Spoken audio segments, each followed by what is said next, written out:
This is Cade Lish. On October 6, 2012, he would get into a fight with another man named Jeremiah Pays. During the fight, Cade would pull out a knife and stab Jeremiah over 13 times. Cade would flee the scene before the police could arrive, and he spent the night at his girlfriend's house. The next day, friends of Cade would call the police after watching the morning news. The police would find Cade at his home, and they would ask him if he would come in for questioning. What kind of things do you do on your days off? My days off? Well, I don't get many. I get Sunday off. Oh, are you supposed to be at work today? Yes. Did you call in or? Yep. I was at Canning Crest with my boss. Oh. So, and he had left, and immediately after all this happened, I tried to call him. My phone died, and then as soon as I got home and plugged it in, I let him know, and I called him before I came down. Oh, what's his name? Derek. Derek Foot. Derek Foot? Okay, so he knows, did you tell him you just weren't coming in at all today, or gonna be late, or what did you tell him? I texted him, and I said I'm pretty beat up, and I may not make it in. If I do, I'll get in there as soon as I can. I talked to him this morning, and I said I'll try to get there as soon as I can, but there's no guarantees, so. Okay. He was okay with that? Yeah. Okay. The detective started by asking Cade questions that have nothing to do with the crime. He wants to see how Cade will react when he isn't lying. The detective has also kept information from Cade. He hasn't told him that Jeremiah died from the knife wounds. As far as Cade knows, he is being questioned for an assault on another person. Well, like I said, we're just kind of figuring out what happened out there tonight, and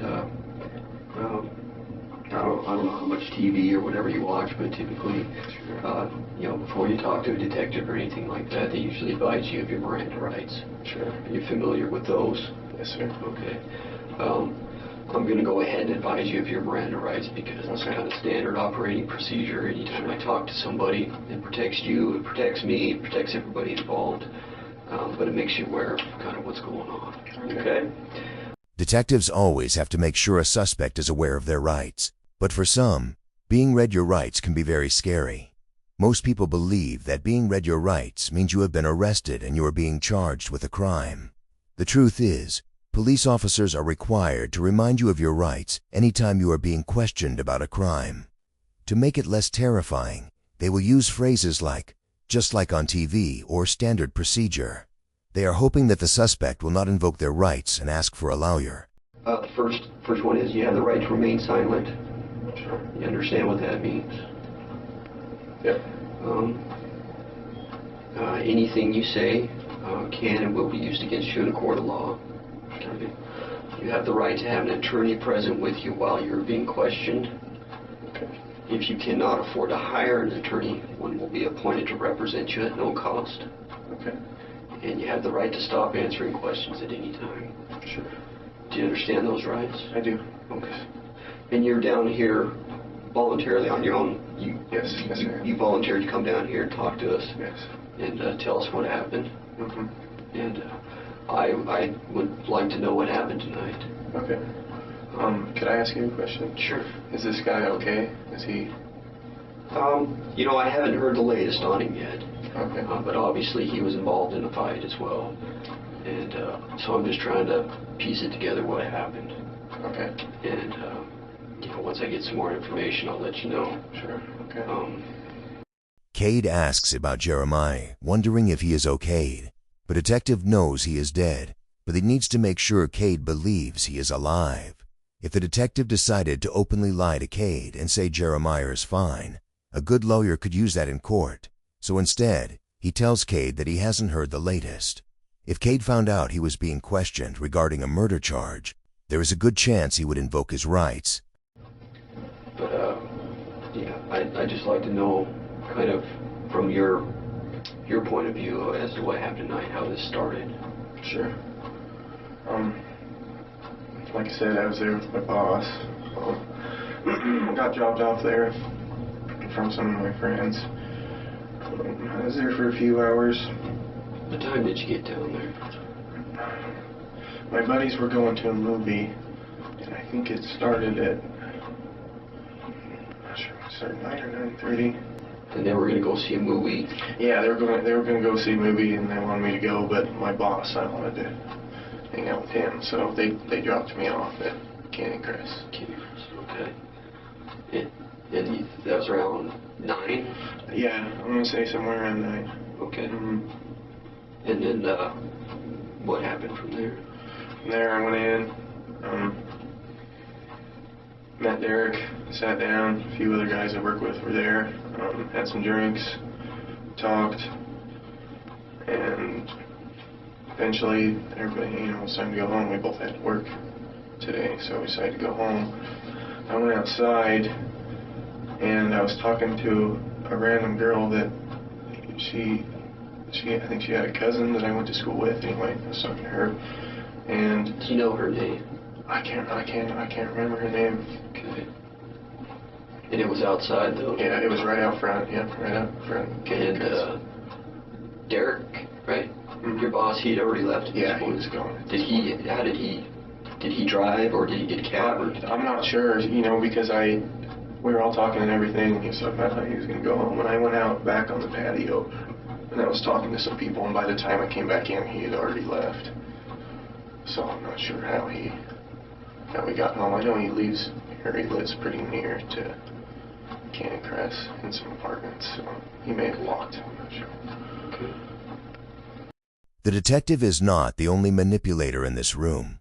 Cade is about to describe his interaction with Jeremiah, and he makes sure to make himself look like a victim.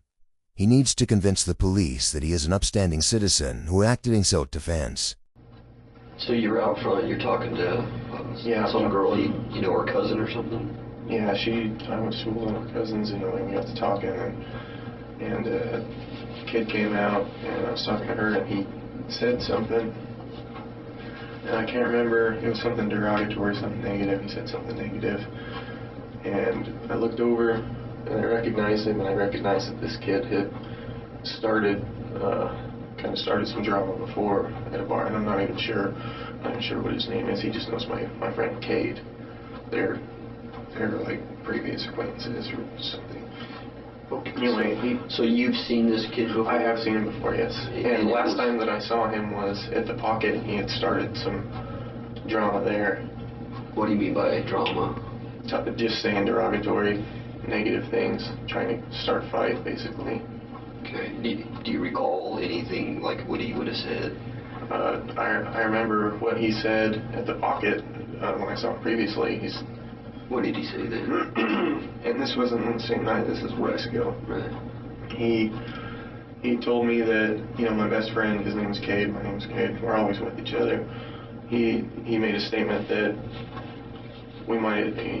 he figured that we were gay because we hang out with each other so much. And he had some buddies, that joined in on the, and I've never even met the kid, and he's called me gay. Anyway, that's what started the whole deal, and that's where I recognize him from. Did it ever get physical over at the Pocket? At the Pocket, no. He did have some friends that told me they're going to wait for me in the parking lot. But when I left, they weren't there. They didn't see me. I don't know. They weren't there. So. And this was a couple weeks ago? Yes. Okay. So you're outside Canyon Crest, and outside Canyon Crest, and talking to a girl. And this kid says something again. He says something negative, and I look over and recognize him and said, "Oh, you're that kid that called me and my buddy gay." From the Pocket. Yeah, and from there, he said something.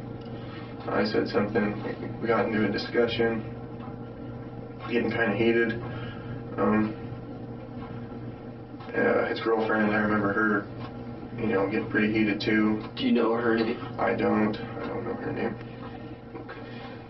I'm not even sure what his name is, and he may have told me, but I can't remember. Anyway, we're getting into a pretty heated discussion. Wait for my cab. Cab pulls up, but it's somebody else's, and I take off.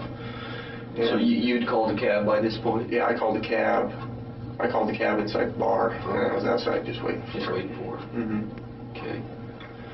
And my cab gets there, and here's where I'm getting confused, because I'm trying to piece everything back together, and I'm not sure if we got in the altercation, the scuffle, the physical scuffle, before I tried to get in the cab or after, because I tried to get in the cab, and the cab driver said, you know, no, you're not going. And he kicked me out of the cab, basically. Why did he say that? Yeah, here's the thing. I'm not sure if we had already gotten a physical altercation, or if maybe we were in me and this kid were, you know, in a heated discussion yelling at each other, but the cab driver, either way, was like, you know, you're not coming with me, you're staying. He drove off. But I cannot remember if it was after we got physical or before. I can't remember. But at some point you did get physical with this guy? Yes. Was it just one guy? I think so.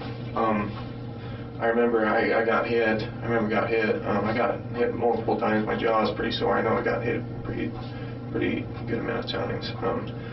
And I remember it went down to the ground, and I'm not sure if somebody's kicking me or.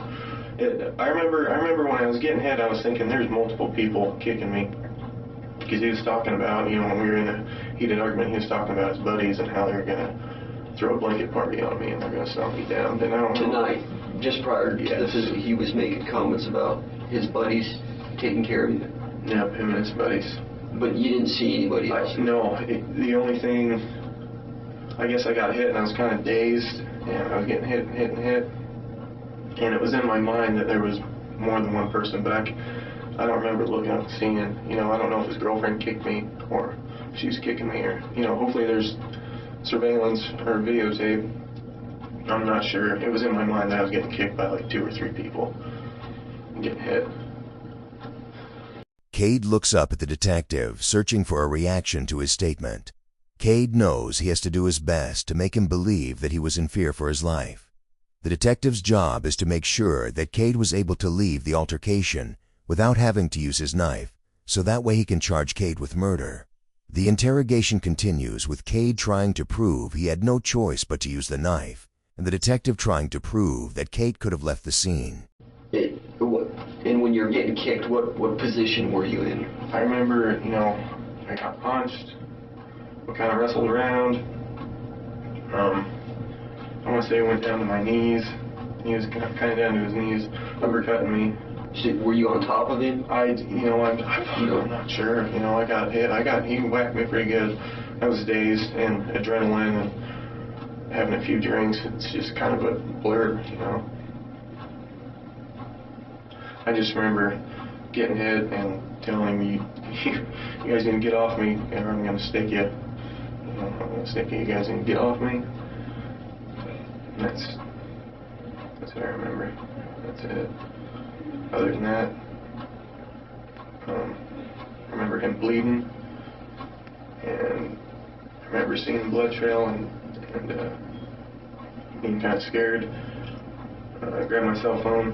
I think I took off running. I tried to call. I tried to call my boss, or I was dialing 911 and my phone died. It was one of those two, but my phone was gone. And then I walked clear to where I was found, probably 6-7 miles. A problem with this case is why didn't Cade call the police and report what had happened? Before the detective has a chance to ask, Cade tells him that his phone died during a 7-mile walk home.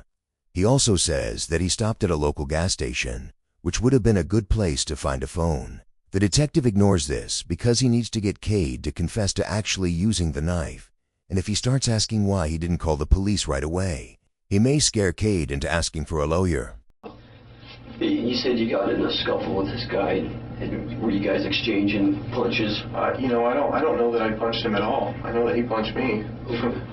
He punched me, but I don't know that I punched him. No, you said that that you were going to stick him. What did you mean by that? I had my pocket knife, and I said, you need to get off me, or I'm gonna stab you, stick you, stab you. And you know, at this point, I didn't know how many freaking guys were hitting me. I was kind of scared, you know. I was dazed. That first hit about knocked me out. Yeah, I didn't. Do you remember stabbing this guy at all? I can't remember what position we were in when it happened. I can't remember if we were on the ground, if we were standing up. I can't remember the exact position.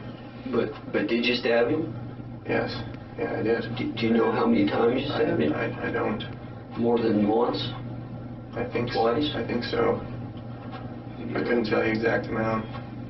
Is this cut, is that a result of? I'm not sure how that happened. I could have stabbed myself. I could have landed on glass. I'm not sure. Okay. Okay. So this altercation Sure.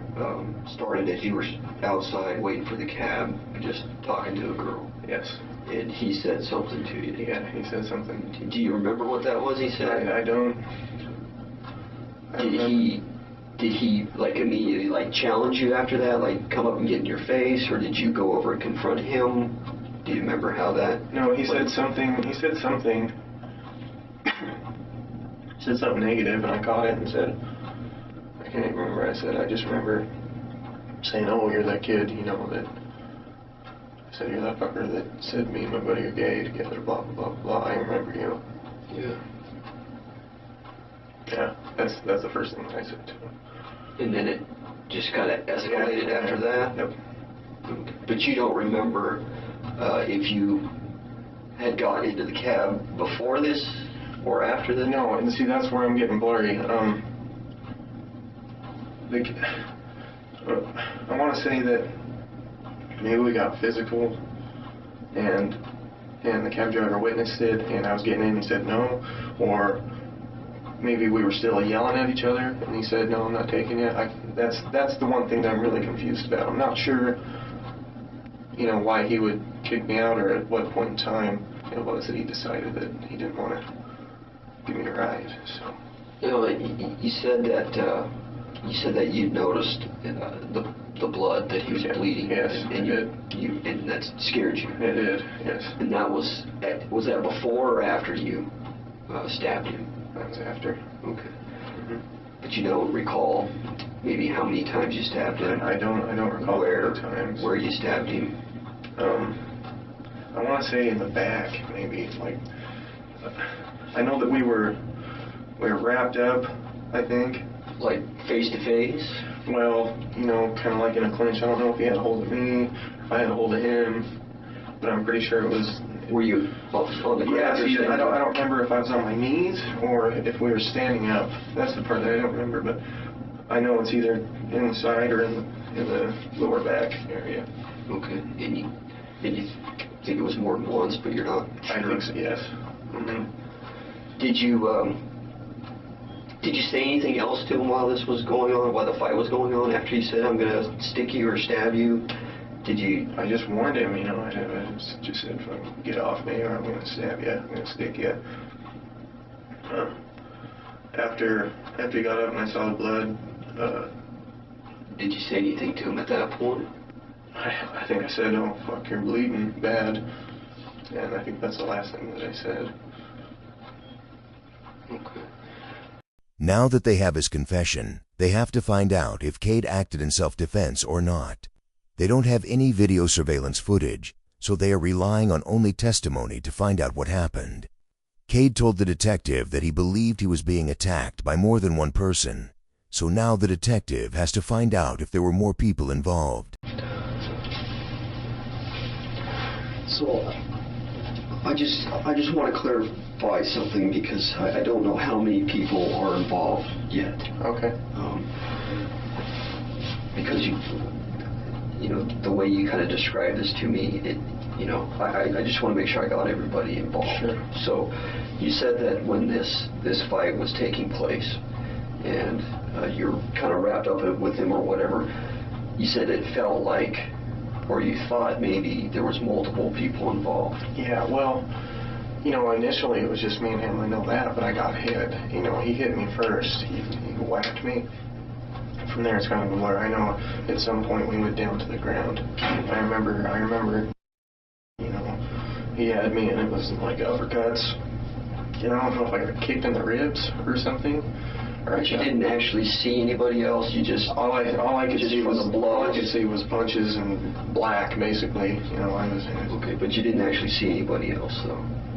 No, he was just talking about his buddies, and you know, they're going to give me blah, blah, blah before anything even went down. But you hadn't seen them? No. He was just sitting there with the girl? It was him and the girl, and I don't know if some other people had made their way out, you know, while we were having our discussion, or if they were in the corner, or if they were waiting, you know, I'm not sure. But you didn't actually see anybody, though? I didn't see anybody else hitting me besides maybe his girlfriend might have kicked me in the ribs, or if somebody else may have. But you're just basing that upon? Yeah, when I got hit, I was, you know, I was at the ground and I was seeing the ground, folks. So, now this guy, I think I touched on it a little bit before. Did you have any other knowledge of this guy or dealings with this guy other than the press box incident? No, the pocket. The pocket. Yep, no, that's it. I've seen him. I know I've seen him before, but other than exchanging, you know, or talking, that's it. Okay, so just the pocket was the only time? Yep. And that was a couple weeks ago? Months. Maybe a month ago. Okay. Yeah, weeks for sure. Yeah. Okay. Now, okay, the knife. Which pocket did you have that in? I think I always carry it in my right. Your right pocket, just with the clip.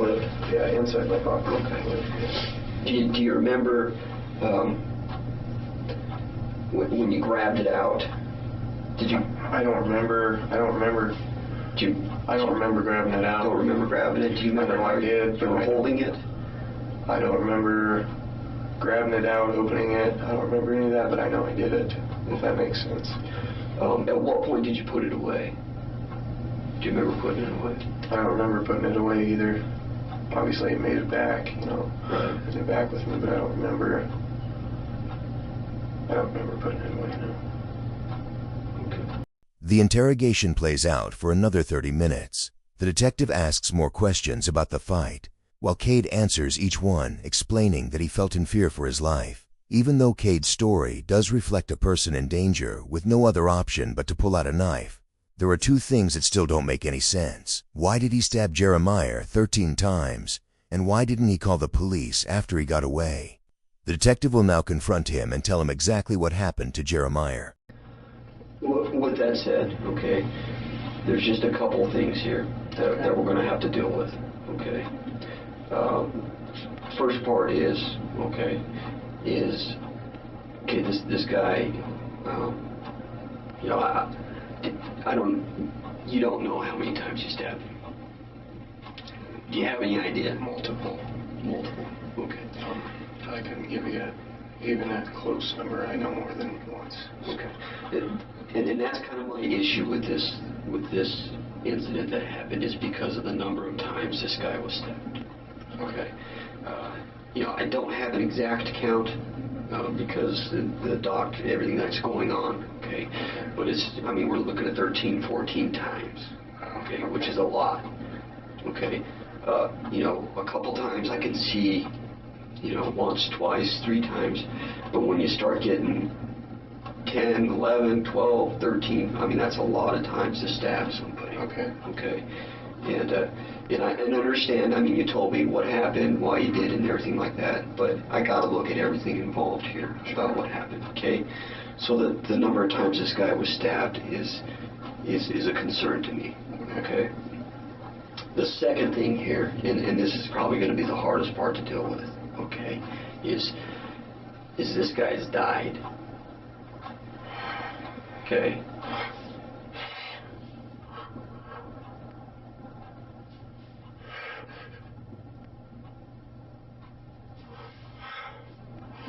That's the tough part.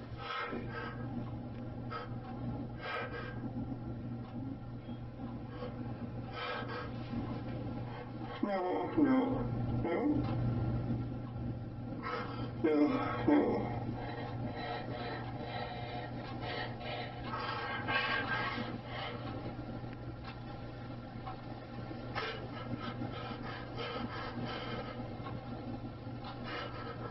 Are you sure?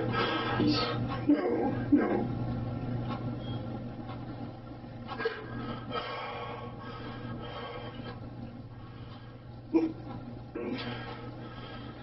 So there's it's gonna, I can't imagine, this is a difficult situation for everybody involved, okay? Obviously, there's some things that still need to be done, okay? Okay. On my end, it's my job to gather all the information, Okay. put a case together, and the facts of what happened, it all seems to come out in the end, okay?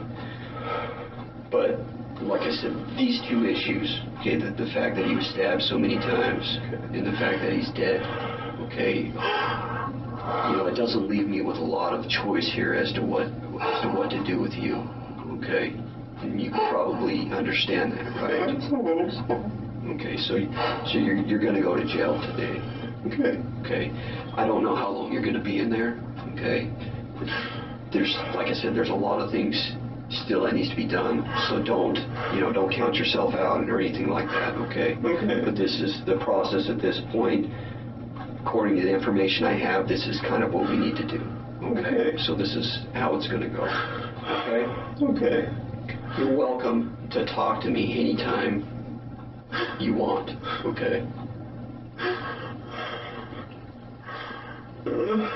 Any other questions come up, I'll try to give you as much information as I can. But, obviously this is still under investigation. And some things are sensitive to that, okay? But an officer's going to come in here and take you over to the jail, okay? Do you have any questions? Anything I can do for you right now? Is there any way that you could tell their family that I'm sorry, but I didn't want this to happen? Yeah. Is there any way, if you see them, if they're here, is there any way you could tell them that?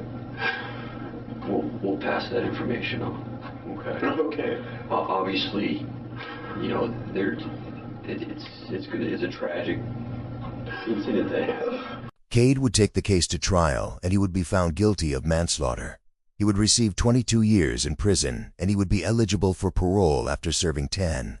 The biggest thing in this case that helped Cade was the remorse he showed during the interrogation. I'd love to hear your thoughts on this case. Thank you for watching, and I'll see you next time.